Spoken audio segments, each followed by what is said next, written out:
जय हिंद साथियों, मैं उत्तम चौहान आप सभी का पिनेक्कल के ऑनलाइन प्लेटफॉर्म पर स्वागत करता हूं। मैं आशा करता हूं कि आप सभी खुश हैं, स्वस्थ हैं और अपनी तैयारी को बहुत ही बेहतरीन तरीके से कर रहे हैं।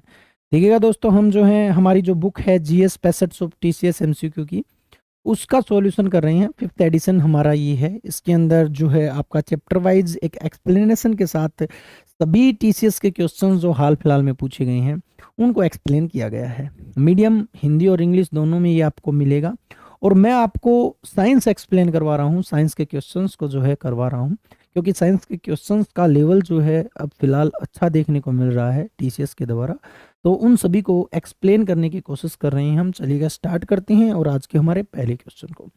आज के जो क्वेश्चन रहेंगे वो रिप्रोडक्शन से रहेंगे। पहले हम जो है आपके डिजीज से क्वेश्चन कर चुके हैं। आज जो हम रिप्रोडक्शन से क्वेश्चन करेंगे, बेहतरीन क्वेश्चंस जो हैं हम देखने वाले हैं रिप्रोडक्शन से। चलिएगा स्टार्ट करते हैं आज के हमारे सेशन को। और सेशन का पहला क्वेश्चन बहुत ही इंपॉर्टेंट है, देखिएगा क्वेश्चन को।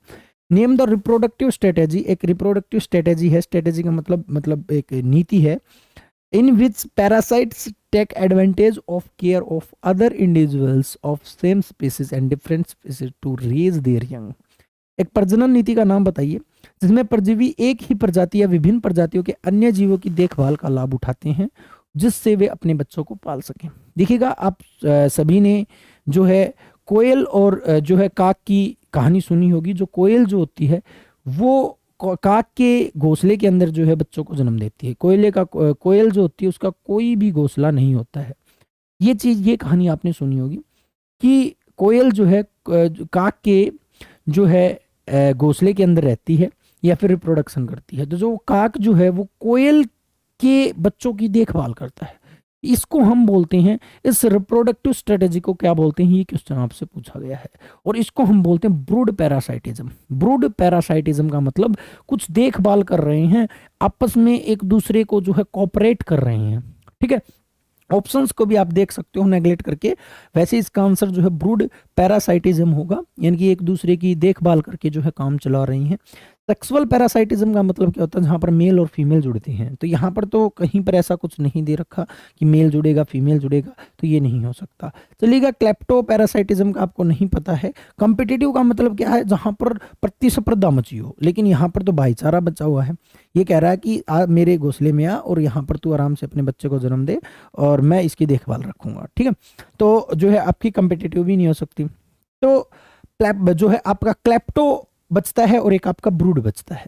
तो आप याद रखिएगा, जहां पर विभिन्न प्रजातियों के अन्य जीवों की देखभाल का लाभ उठाते हैं, अपने बच्चों को पाल सकते हैं इजीली, तो उसको हम क्या कहते हैं, ब्रूड पैरासाइटिज्म कहते हैं। तो ए जो होगा इसका राइट आंसर होगा। नेक्स्ट क्वेश्चन की मैं बात करता हूं। Identify an organism that exhibit is metagenesis. जो मेटाजेनेसिस दिखाता है उसको हम क्या कहते हैं, मेटाजेनेसिस दिखाता है उसको हम क्या कहते हैं, सॉरी, जो आपका प्रदर्शित करता है ऐसे जीव की पहचान कीजिए। तो इसमें मेटाजेनेसिस करने वाला जीव जो है वो आपका ओबेलिया है। क्या है भाई, ओबेलिया जो है मेटाजेनेसिस करता है। ठीक है, तो ये एक प्रोसेस है ऑर्गेनिज्म का, आपको जो है याद रखना है। ज़्यादा इसको डिटेल में हम नहीं करेंगे क्योंकि इतना ज़्यादा जो है मेटाजेनेसिस से क्वेश्चन नहीं आते हैं। एक दो क्वेश्चन पूछ लिया जाता है, जैसे सीजीएल के एग्जाम में पूछ लिया गया था। आप याद रखिएगा, ओबेलिया जो है वो आपका मेटाजेनेसिस करता है, समकांतरण करता है। ठीक है, हो सकता है ऐसा ही क्वेश्चन फिर यही देखने को मिल सकता है और जो है इससे ज़्यादा नहीं देखने को मिलेगा। नेक्स्ट देखिएगा, the period of life when the body undergoes change leading the reproductive maturity is called. तो रिप्रोडक्टिव यानी कि जीवन की वह अवधि जब शरीर प्रजनन परिपक्वता की ओर ले जाने वाले परिवर्तनों से गुजरता है। परिपक्वता यानी कि कोई बंदा एडल्ट होता है। परिपक्वता किसको कहते हैं, जब हम एडल्ट होते हैं। और एडल्ट से पहले हम क्या होते हैं, चाइल्ड होते हैं। और चाइल्ड से मैच्योर होते हैं एडल्ट में। और इस चाइल्ड और एडल्ट के बीच का जो स्टेज है उसको क्या कहते हैं, क्वेश्चन पूछा गया है ये। यानी कि चाइल्डहुड और आपके एडल्टहुड के बीच के फेज को हम क्या कहते हैं, तो उस फेज को हम कहते हैं 10 से 18 साल का जो फेज होता है, जिसको हम क्या बोलते हैं, जिसको हम ऑडलसेंस बोलते हैं या फिर किशोर अवस्था बोलते हैं। ठीक है, इस फेज में बच्चा ज़्यादा ग्रो करता है, तो इसका राइट आंसर जो होगा वो क्या होगा, ऑडलसेंस होगा। यानी कि यहीं पर जो है बच्चा ग्रो करेगा। बॉडी अंडरगो चेंजेस, बहुत से चेंजेस आएंगे, चाहे वो मेल हैं चाहे फीमेल हैं। बॉडी के अंदर सभी चेंजेस जो हैं देखने को मिलेंगे। मैच्योरिटी लेवल जो है वो आएगी, ठीक है, रिप्रोडक्टिव मैच्योरिटी कह सकते हो, रिप्रोडक्टिव ऑर्गन्स बढ़ेंगे बनेंगे, ठीक है। तो ये जो है आपका राइट आंसर बी होगा। नेक्स्ट क्वेश्चन पर चलते हैं। The stage of the एम्ब्रॉय in which all the body parts can be identified is called. भ्रूण की वह अवस्था जहां पर सभी भागों को हम पहचान कर सकते हैं। चलिएगा, सबसे पहले ऑप्शंस को नेगलेक्ट करते हैं, ना भी पता हो तो आपको। पहला दे रखा है यूटेरस। यूटेरस तो वो घर है, वो जगह है, माँ का पेट जिसको हम बोलते हैं, गर्भाशय जिसको बोलते हैं। आप ये कह सकते हो हर व्यक्ति का पहला घर जो है वो यही होता है, यूटेरस।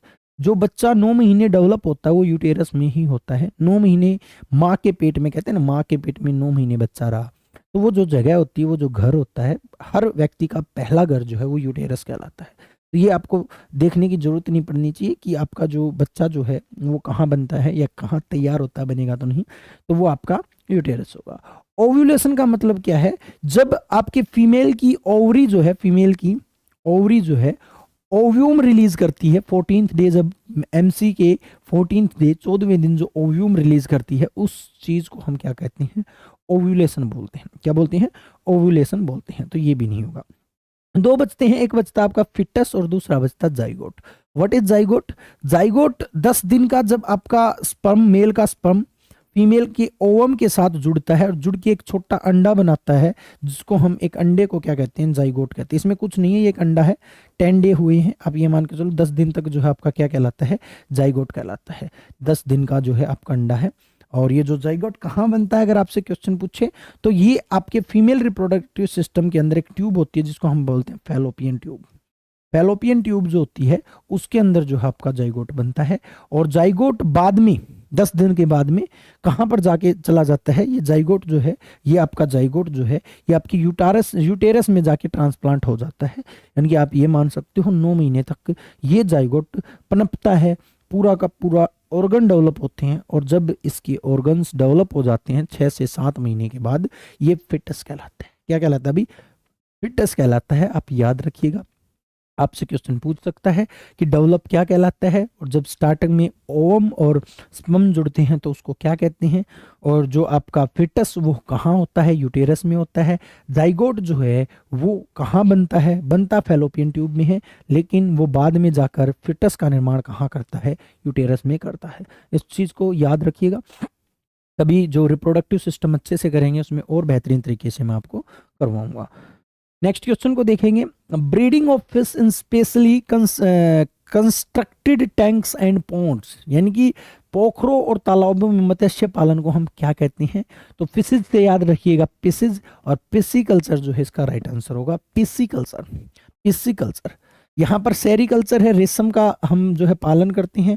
हॉर्टिकल्चर है, हॉर्टिकल्चर जो कृषि जो होती है, उद्यान होती हैं, उनका पालन करते हैं। विटीकल्चर जो होती हैं, विटी जो रेशे होते हैं, उन्हीं का पालन करते हैं। तो ये इसका राइट आंसर जो होगा वो सी होगा, पिसिकल्चर। नेक्स्ट क्वेश्चन को देखेंगे।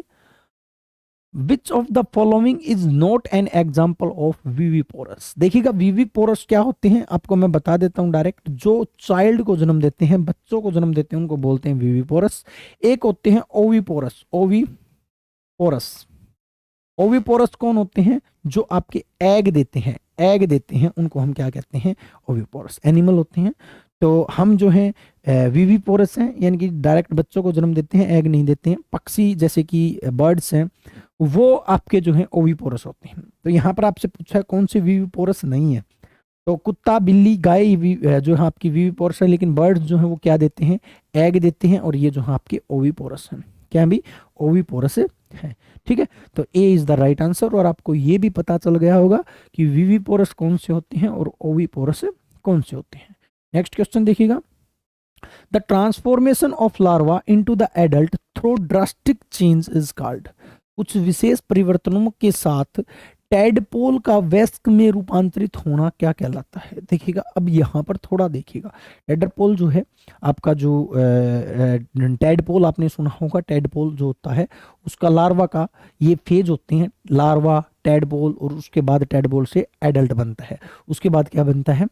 एडल्ट बनता है। जो रेशम का कीड़ा होता है उसकी बात की गई है यहाँ पर। तो पहले लार्वा बनता है, लार्वा के बाद टेट्रापोल बनता है, सॉरी इनटू एडल्ट बनता है, लार्वा से एडल्ट बनता है, इसमें डायरेक्ट ही दे दिया, लार्वा से एडल्ट टेट्रापोल बनता है, ठीक है। तो larva into adult through drastic change is called, तो उसको हम कहते क्या है, जब जो है आपका लार्वा से एडल्ट बनता है, ठीक है। तो लार्वा से एडल्ट बनना क्या कहलाता है, मेटामॉर्फोसिस कहलाता है, मेटामॉर्फोसिस कहलाता है। देखिएगा बडिंग क्या होता है, बडिंग रिप्रोडक्शन है जो हाइड्रा और यीस्ट में होता है, हाइड्रा और यीस्ट, इसके अंदर बडिंग होता है। मान के चलो कोई भी एक बॉडी है, उसके अंदर से एक बॉडी जो है ग्रो करे, एक पार्ट ग्रो करे और ग्रो करके ये अलग हो जाए, उसको हम बोलते हैं बडिंग। शिफ्टिंग का मतलब एक शिफ्ट होके दूसरी जगह पे चला जाए, ठीक है। बल्डिंग जो आपका बल्गिंग का मतलब एक उभार आ जाए, तो उभार नहीं है, उभार नहीं आ रहा है, ये चेंज हो रहा है, तो ये नई तो बडिंग है, नई शिफ्टिंग है, नई ही बल्गिंग है, ये मेटामॉर्फोसिस है, कायांतरण है, यानी कि ये बदलाव है, रूपांतरण है, लार्वा से एडल्ट का रूपांतरण है, ठीक है। तो राइट आंसर डी होगा। नेक्स्ट देखिएगा, fusion of two gametes dissimilar in size, दो गैमेट हैं, एक मेल, भी आपको पता है दो ही गैमेट होते हैं, एक मेल होता है और एक फीमेल होता है, और दोनों जो है डिससिमिलर हैं, सिमिलरिटी नहीं है इनके पास, मतलब शेप साइज जो है अलग अलग है, ठीक है। In size dissimilar in size, size जो उनका जो वो है इनसिमिलर है। As in species of Eudorina में जैसे होता है वैसे ही जो है इनडिफरेंट, तो उसको कहते क्या है, जब गैमेट जो है अलग अलग शेप के होते हैं उनको क्या कहते हैं। देखिए आइसोगैमस का मतलब जहां पर मेल और फीमेल गैमेट जो होते हैं वो सेम साइज के होते हैं, ठीक है, उसको हम बोलते हैं आइसोगैमस।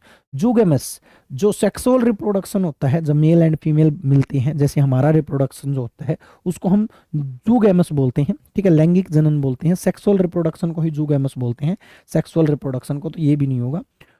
ऊगैमस और एक होता है एनिसोगैमस। देखिएगा ऊगैमस में क्या होता है, ऊगैमस की मैं बता देता हूँ, ऊगैमस में क्या होता है, फीमेल जो गैमेट होता है वो बड़ा होता है, मेल गैमेट छोटा होता है, इसको हम क्या बोलते हैं, इसको हम बोलते हैं ऊगैमस। लेकिन जहां पर साइज डिसमिलर होते हैं उसको हम क्या बोलते हैं, एनिसोगैमस बोलते हैं, क्या बोलते हैं, एनिसोगैमस बोलते हैं। मैंने सभी आपको बता दिए हैं। ऊगैमस में फीमेल का जो फीमेल गैमेट जो होगा वो थोड़ा बड़ा होगा मेल गैमेट से, लेकिन एनिसोगैमस में दोनों अलग अलग होंगे, बड़ा छोटे की बात नहीं है, वो उनका जो शेप साइज ही अलग होगा, ठीक है। तो A is the right answer. Next question की बात करता हूं, how many arteries are there in umbilical cord. Umbilical cord क्या होता है, अम्बिलिकल कॉर्ड बोलते हैं जिसको गर्भनाल बोलते हैं, जो माता जो है बच्चे के साथ जो है, जैसे मान के चलो ये बेबी है पेट के अंदर, माँ के पेट के अंदर, और यहाँ से माँ के पेट से जो है एक कनेक्शन होता है माँ से, और जिस नलकी को, जिस नाड़ को हम बोलते हैं गर्भनाल, और उसको बोलते हैं अम्बिलिकल जो है आपकी कॉर्ड बोलते हैं। यहाँ पर जो है आपकी तीन ब्लड वेसल्स पाई जाती हैं, दो आर्टरी पाई जाती हैं, एक वेन पाई जाती हैं। जो आर्टरी पाई जाती हैं उसको हम जो है अम्बिलिकल आर्टरी बोलते हैं, दो आर्टरी होती हैं, एक वेन होती है, याद रखिएगा, दो आर्टरी होती हैं, एक वेन होती है, एक वेन होती है इसके अंदर, इस जो आपकी जो गर्भनाल जिसको हम बोलते हैं उसके अंदर, ठीक है, याद रखिएगा। यहाँ पर आर्टरी पूछा है, आप वेन भी बता सकते हो।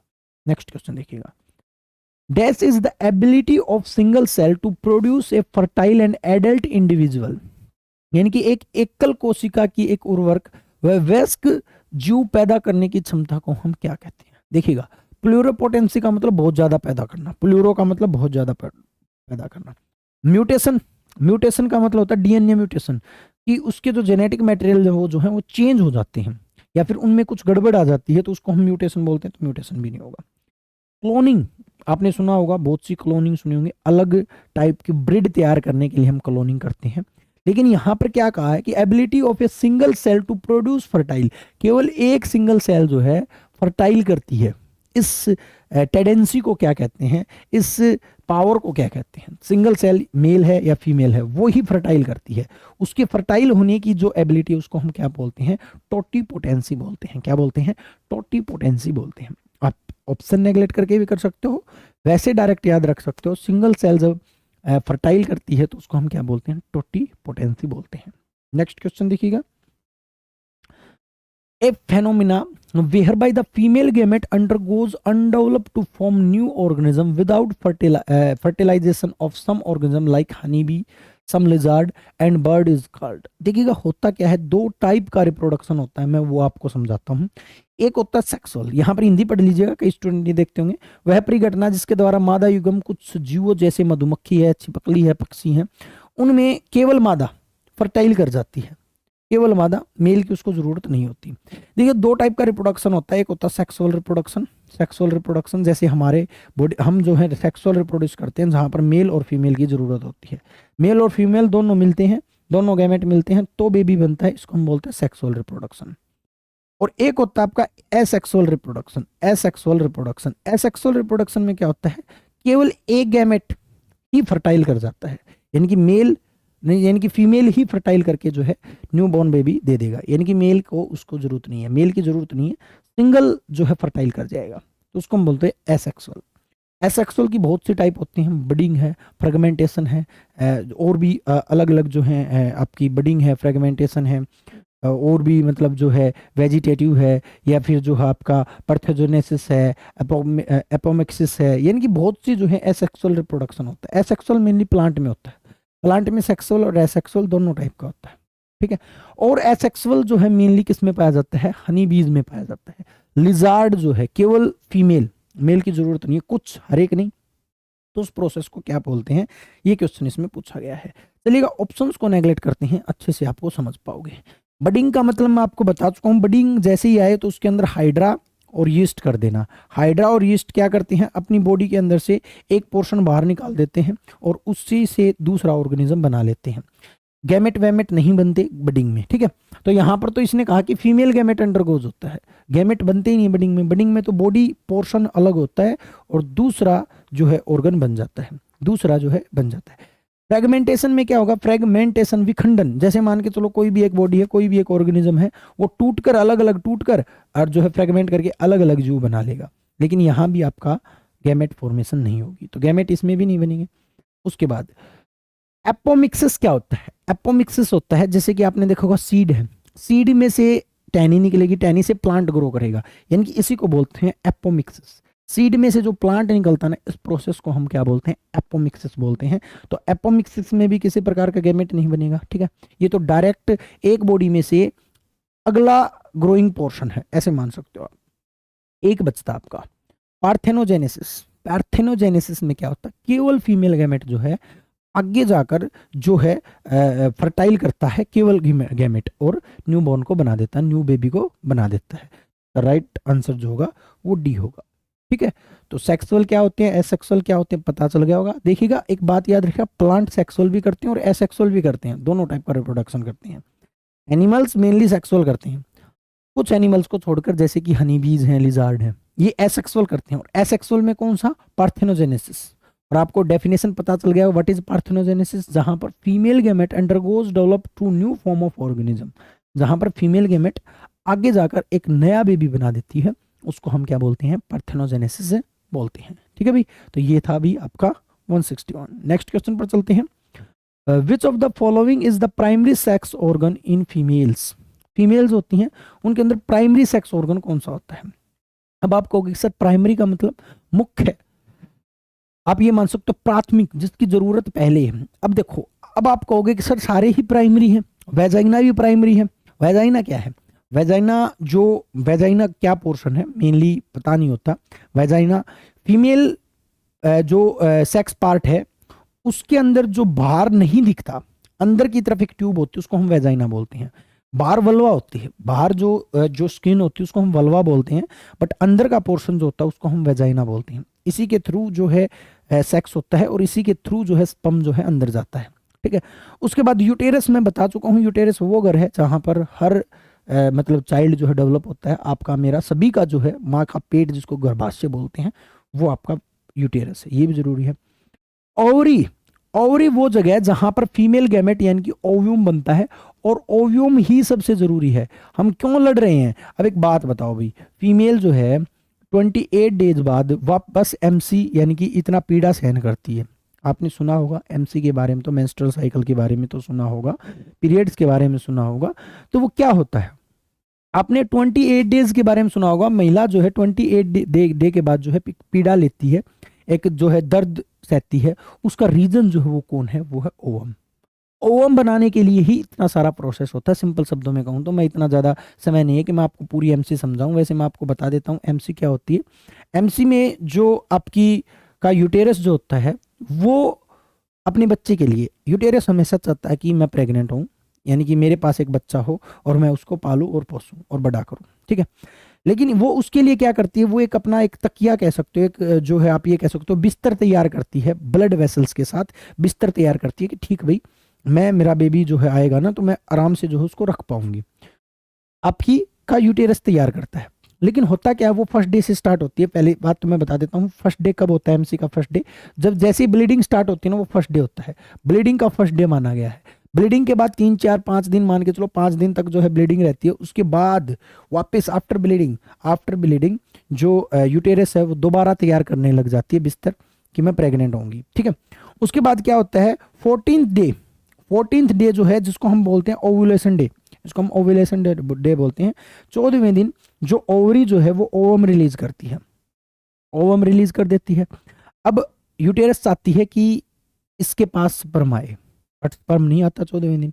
ये वेट करती है 28 डे तक, 28 डे तक ये वेट करती है, 28वें दिन तक वेट करती है कि मेरे पास स्पर्म आएगा। हालांकि ये 14वें दिन ओवम रिलीज होता है, ये 2 दिन बाद ये जो है खत्म हो जाता है। इसके बाद स्पर्म आए तो कोई फर्क नहीं पड़ेगा, क्योंकि ये जो है इसका लाइफ टाइम इतना ही होता है। फिर भी ये वेट करती है 28 डे की, प्रेग्नेंट होंगी। लेकिन लास्ट में इसको लगता है कि अब नहीं होगा। उसके बाद जो है वो कहते हैं कि रोने लग जाती है, यानी कि उसके बाद फिर एमसी चालू हो जाती है, फिर ब्लीडिंग स्टार्ट हो जाती है। फिर वापस ये प्रोसेस करती है, फिर चाहती है कि मैं प्रेग्नेंट हूँ, फिर ये अपना ओवम तैयार करती है।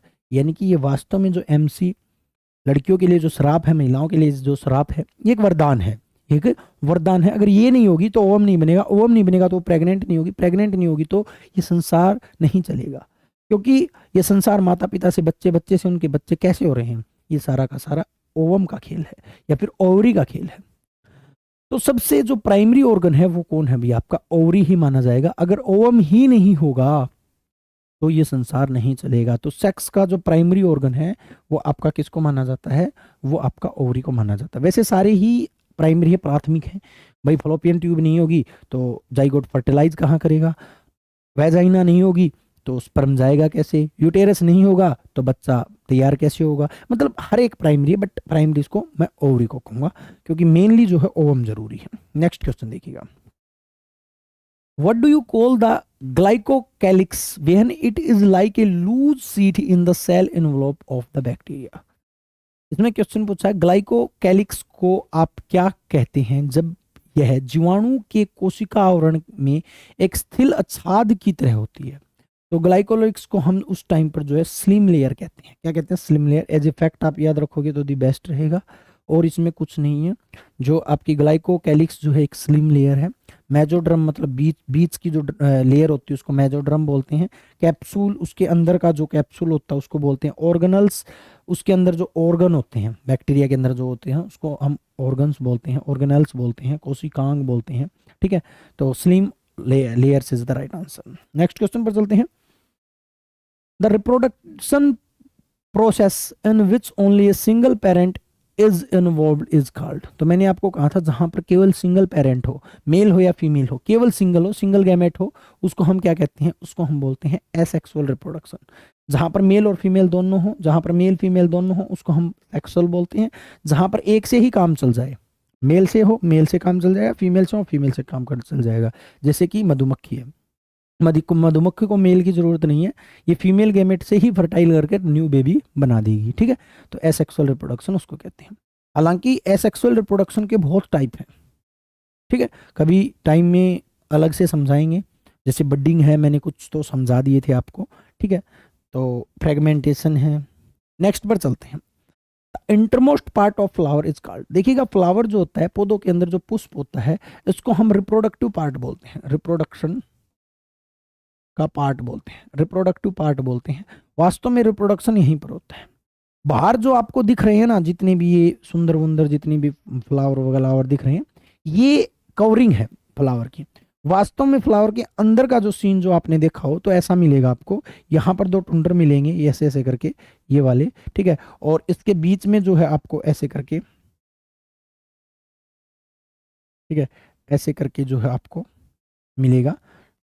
थोड़ा अच्छे से बना सकता हूँ क्या इसको, मैं थोड़ा अच्छा बना देता हूँ, हालांकि चित्रकारिता मेरी जो है वो खराब ही है, ठीक है।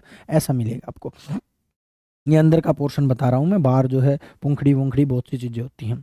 ये मेल पार्ट होता है जिसको एंड्रोसियम बोलते हैं, ये फीमेल पार्ट होता है जिसको जिसको गाइनोसियम बोलते हैं या पिस्टाइल बोलते हैं।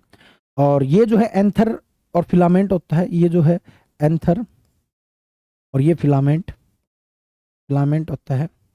ये जो होता है आपका स्टिग्मा, ये स्टाइल एंड ये ओवरी होता है, ओवरी होता है। इसको फीमेल पार्ट बोलते हैं और पूरे को मिलकर इसको जो है हम पिस्टाइल बोलते हैं।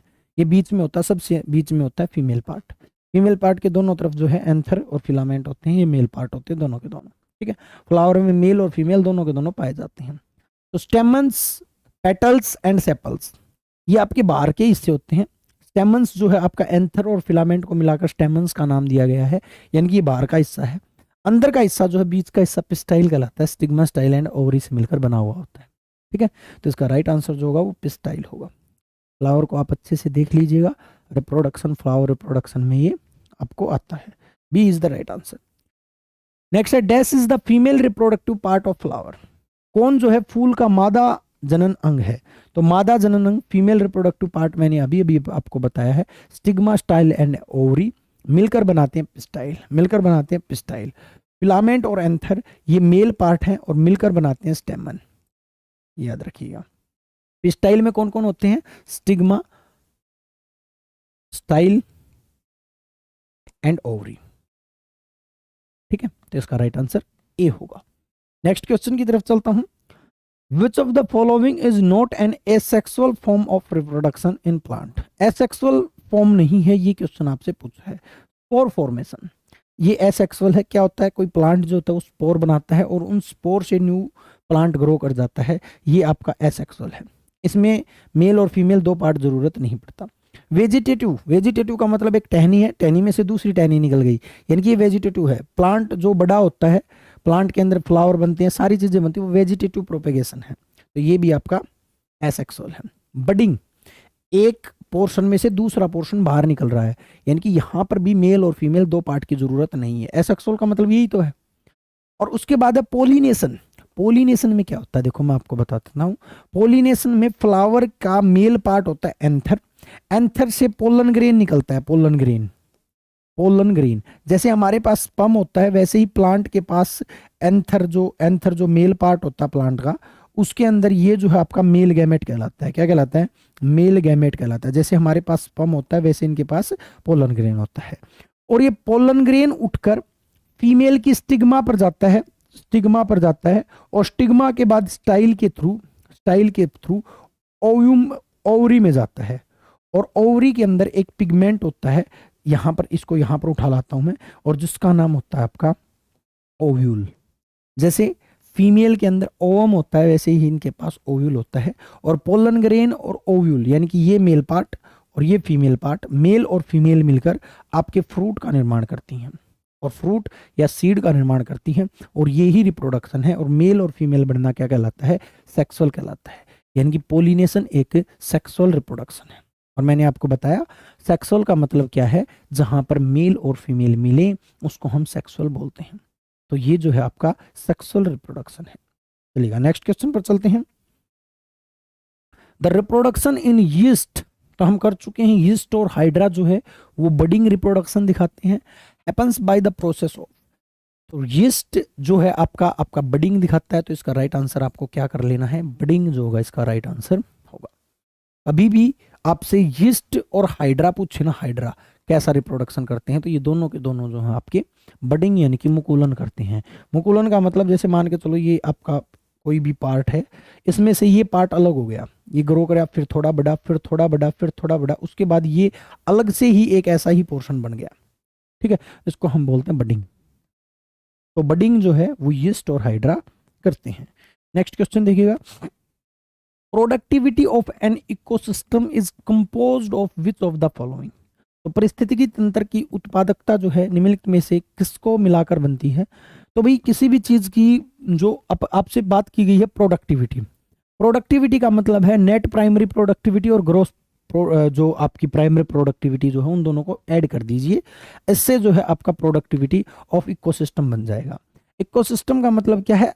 जो पृथ्वी के ऊपर जितनी भी लिविंग ऑर्गेनिज्म रह रहे हैं वो एक दूसरे के ऊपर डिपेंड है और उनसे मिलकर ही आपका इकोसिस्टम बनता है, जिसमें बायोटिक और एबायोटिक दोनों शामिल होते हैं, लिविंग और नॉन लिविंग दोनों शामिल होते हैं। तो उन सभी की प्रोडक्टिविटी आपको जोड़ देनी है। नेट प्राइमरी प्रोडक्टिविटी को ग्रोस प्राइमरी प्रोडक्टिविटी के साथ जोड़ देना है, तो वो इकोसिस्टम की प्रोडक्टिविटी बन जाएगी। ठीक है, तो इसका राइट आंसर डी होगा। नेक्स्ट क्वेश्चन को देखिएगा, how do the red algae reproduce vegetatively. ठीक है, इसने क्वेश्चन पूछा है कि जो आपकी रेड एल्गी जो होती हैं, रेड एल्गी होती है, रेडोफाइसी हम कहते हैं जिसको, ये कैसे रिप्रोड्यूस करती हैं, क्वेश्चन इससे पूछा। अब देखो यहाँ पर दो तीन आपको देखने हैं। यहाँ पर कंफ्यूजन कहाँ बनेगा? कंफ्यूजन बनेगा फिजन और फ्रेगमेंटेशन, कटिंग और स्पोर फॉर्मेशन। देखिएगा, स्पोर फॉर्मेशन का मतलब क्या है? स्पोर फॉर्मेशन जिसमें स्पोर बाहर निकले। मान के चलो, देखो स्पोर फॉर्मेशन का मतलब ये कोई ऑर्गेनिज्म है, इसमें कोई ये स्पोर है, ये स्पोर इनके थ्रू बाहर निकले और ये स्पोर जो आगे पूरा ऑर्गेनिज्म बना दे, ये स्पोर फॉर्मेशन हो गया। ठीक है, तो रेड ब्लू, पहले तो मैं आपको बता देता हूं, एल्गी जो है आपका प्लांट है, तो प्लांट स्पोर फॉर्मेशन नहीं करेगा। ये आपका या तो फिजन करेगा, विखंडन, विखंडन का मतलब टूट जाएगा, बिखर जाएगा, और फ्रेगमेंट का मतलब जो होता है अलग अलग हिस्से में टूट जाएगा, तो ये फ्रेगमेंटेशन करेगा, ना कि फिजन करेगा। फिजन दो भागों में, इक्वल भागों में डिवाइड नहीं होगा। फिजन का मतलब है दो इक्वल भागों में विघटित, मतलब जो है टूटना। लेकिन यहाँ पर जो है फ्रेगमेंटेशन करेगा, खंडन होगा, अलग अलग टुकड़ों में बटेगा, बराबर हैं ये नहीं कह सकते हम। ठीक है, तो इसका राइट आंसर डी होगा। रेडोफाइसी जो है आपकी लाल शैवाल जो है वो आपके फ्रेगमेंटेशन द्वारा जो है रिप्रोडक्शन करती है, एसेक्सुअल ये फ्रेगमेंटेशन। नेक्स्ट क्वेश्चन देखिएगा, which part of flower is sticky surface at the top of pistil, it traps and hold the pollen grain। जो आपके पोलन ग्रेन को होल्ड करता है उसको हम क्या कहते हैं? तो मैंने आपको बताया फीमेल पार्ट जो होता है, फीमेल पार्ट, उसके अंदर तीन पोर्शन होते हैं। ये आपका स्टिग्मा होता है, स्टिग्मा, ये आपका स्टाइल होता है फ्लावर का, और ये जो है ओवरी होता है। पोलन ग्रेन एंथर से उठकर यहां पर आता है, और सबसे पहले पोलन ग्रेन को कौन होल्ड करता है? तो स्टिग्मा होल्ड करता है। कौन होल्ड करता है? स्टिग्मा। स्टिग्मा पर जो है पोलन ग्रेन ठहरता है, और एंथर से उठकर पोलन ग्रेन का स्टिग्मा पर आना ही पोलिनेशन कहलाता है। एंथर से पोलन ग्रेन का स्टिग्मा पर आना ही क्या कहलाता है? पोलिनेशन कहलाता है, परागकरण कहलाता है। ये क्वेश्चन भी पूछ लिया जाता है। What is pollination? फ्लावर के एंथर से पोलन ग्रेन का पराग कण का स्टिग्मा पर आना क्या कहलाता है? पोलिनेशन कहलाता है। तो स्टिग्मा पर जो है सबसे पहले होल्ड होगा किसका भी? आपके पोलन ग्रेन का। B is the right answer. Next question देखिएगा, a type of asexual reproduction in which new plants are produced from roots, stems, leaves and buds are known as. एक प्रकार का अलैंगिक प्रजनन जिसमें जड़ों, तनों, पत्तियों और कलियों से नए पौधे उत्पन्न होते हैं उसको हम क्या कहते हैं? तो मैं आपको ये बता चुका हूं। देखिएगा, यहाँ पर मैं कुछ चीजें बता देता हूं। पहले तो बडिंग को काट दो, बडिंग के बारे में बता चुका हूं, हाइड्रा और आपका जो है यीस्ट। ग्राफ्टिंग और लेयरिंग का मतलब क्या होता है? पेड़ की किसी भी टहनी को काटकर दूसरी जगह पर लगा देना, ये एक प्रोसेस है, इनको भी काट दो। एक बचता वेजिटेटिव, मैंने आपको बताया था ना कि प्लांट का ग्रो करना वेजिटेटिव है, यानी कि एक टहनी में से दूसरी टहनी, टहनी में से तीसरी टहनी, टहनी में से टहनी निकलते हुए लीफ वगैरह सारा प्लांट डिजाइन हो जाता है। इसको हम वेजिटेटिव प्रोपेगेशन कहते हैं। इसका राइट आंसर जो है वेजिटेटिव प्रोपेगेशन होगा। ठीक है भी, तो इसका राइट आंसर डी होगा। नेक्स्ट क्वेश्चन देखिएगा, the innermost part of flower is called. जो आपका फ्लावर है उसका अंदर का हिस्सा क्या कहलाता है? तो अंदर आपका फीमेल पार्ट होता है स्टिग्मा, स्टाइल एंड ओवरी, और इन तीनों को मिलकर हम क्या कहते हैं? पिस्टाइल कहते हैं। क्या कहते हैं? पिस्टाइल। तो पिस्टाइल जो है आपका स्टिग्मा, स्टाइल एंड ओवरी, इन तीनों से मिलकर बना होता है। D is the right answer. Next देखिएगा, which of the following cells are found in the liver of mammals. देखिएगा, क्वेश्चन अच्छा है। जो आपका लीवर है मेमल्स का, वो दो सेल होती हैं, एक तो हेपेटिक सेल होती हैं और दूसरी जो होती हैं आपकी कुफर सेल होती हैं। कौन सी सेल होती हैं? कुफर सेल होती हैं। याद रखिएगा, कुफर सेल जो है आपका राइट आंसर होगा। तो कुफर सेल जो है वो इसका राइट आंसर होगा किसमें, लीवर के अंदर। लीवर आपका जो है इंपॉर्टेंट ऑर्गन है। लीवर जो है डाइजेस्टिव सिस्टम का एक ऑर्गन है, आप ये कह सकते हो। बाइल जूस को रिलीज करता है जो फैट को डाइजेस्ट करता है, ठीक है। वैसे लीवर बहुत इंपॉर्टेंट है क्योंकि ये डिटॉक्सिफिकेशन करता है, बॉडी से जहरीले पदार्थों को खत्म करता है। तो ये कुफर सेल जो है इसके अंदर होती है। वैसे लीवर की फॉर्मेशन जो है वो हेपेटिक सेल से होती है। Hepatic cell, liver hepatic cell से बना होता है। हेपेटिक सेल वे सेल होती हैं जिनकी रिकवरिंग पावर सबसे तेज होती है, यानी कि ये इतनी जल्दी रिकवर करती हैं, अगर आप लीवर को आधा काट भी दो ना तो लीवर अपने आप ठीक हो जाएगा। तो इसीलिए सबसे जल्दी ठीक होने वाला ऑर्गन भी कौन है, लीवर है। और सबसे लेट ठीक होने वाला ऑर्गन ब्रेन है आपका। तो हेपेटिक सेल से बना होता है, इसीलिए लीवर के अध्ययन को हेपेटोलॉजी कहते हैं। लीवर की डॉक्टर को हेपेटोलॉजिस्ट कहते हैं, ठीक है। तो इनको याद रखिएगा। वैसे लीवर जो है उनके अंदर आपकी कोफर सेल पाई जाती हैं, ये भी बात आपको याद रखनी है। नेक्स्ट एंड आज का हमारा लास्ट क्वेश्चन है, अच्छा क्वेश्चन है। सेल के क्वेश्चन स्टार्ट हो गए हैं। आज सेल का कोई भी क्वेश्चन मैं डिटेल एक्सप्लेन नहीं करूंगा, कल पहले ही क्वेश्चन में पूरी सेल के सभी पार्ट्स को अच्छे से एक्सप्लेन कर दूंगा और सभी चीज़ों को अच्छे से हम कर लेंगे। Which of the following cell organs is made up of ribosomal RNA and protein. देखिएगा, प्रोटीन सिंथेसिस का काम, प्रोटीन को बनाने का काम करता है आपका राइबोसोम। वैसे तो आपको दे रखा राइबोसोमल आरएनए और प्रोटीन किसके बने होते हैं, तो ये आपके राइबोसोम से बने होते हैं। इसी को प्रोटीन फैक्ट्री ऑफ सेल बोलते हैं। इसी को हम क्या बोलते हैं, प्रोटीन फैक्ट्री ऑफ सेल बोलते हैं। प्रोटीन फैक्ट्री ऑफ सेल बोलते हैं, यानी कि प्रोटीन सिंथेसिस का काम यहीं पर होता है। स्मॉलेस्ट पार्ट ऑफ सेल है ये, स्मॉलेस्ट ऑर्गन ऑफ सेल है, स्मॉलेस्ट ऑर्गन ऑफ सेल है। कोशिका सबसे छोटा जो पार्ट जो है वो राइबोसोम है। अगर आपसे और भी पूछे तो एंडोप्लाज्मिक रेटिकुलम के ऊपर जो है आपका कौन पाया जाता है, राइबोसोम पाया जाता है। गोल्जी बॉडी जिसको हम traffic police manager of cell कहते हैं, lysosome, waste bag, digestive bag, suicidal bag, इन सभी के नाम से जानते हैं। न्यूक्लियस जिसको ब्रेन ऑफ सेल के नाम से जानते हैं। ये सभी जितने भी नाम हैं, जितने भी इनके कैरेक्टरिस्टिक्स हैं, वो हम अगली क्लास में मैं सेल को अच्छे से करवाऊंगा। यहाँ पर क्लास का टाइमिंग ज़्यादा हो गया है, आज की क्लास हम मतलब इतनी ही करेंगे और अगली क्लास में जो है मैं सभी चीज़ों को आपको बता दूंगा। फिर भी आप होमवर्क के लिए आप कर सकते हो। मतलब सबसे पहले तो आप एक बात याद रखिए, एक काम करिएगा कि आप एक डायग्राम देखिएगा फ्लावर का, फ्लावर रिप्रोडक्टिव फ्लावर का डायग्राम देखिएगा। वहाँ से आपको सभी ऑर्गन्स के नाम याद कर लेने हैं, क्योंकि जितने भी क्वेश्चन थे हो सकता है कुछ स्टूडेंट ऐसे हों जो साइंस बैकग्राउंड से ना हो। वैसे साइंस बैकग्राउंड की ज़रूरत नहीं है, 9th 10th में ये चीज़ें आती हैं, ठीक है। फिर भी कुछ चीज़ें कर लीजिएगा। कल जो है हम सेल के साथ स्टार्ट करेंगे हमारे लेक्चर को। आज के लिए इतना ही, चाहेंगे जाने की अनुमति और मिलेंगे हमारे नेक्स्ट लेक्चर के साथ। जय हिंद साथियों, जय भारत।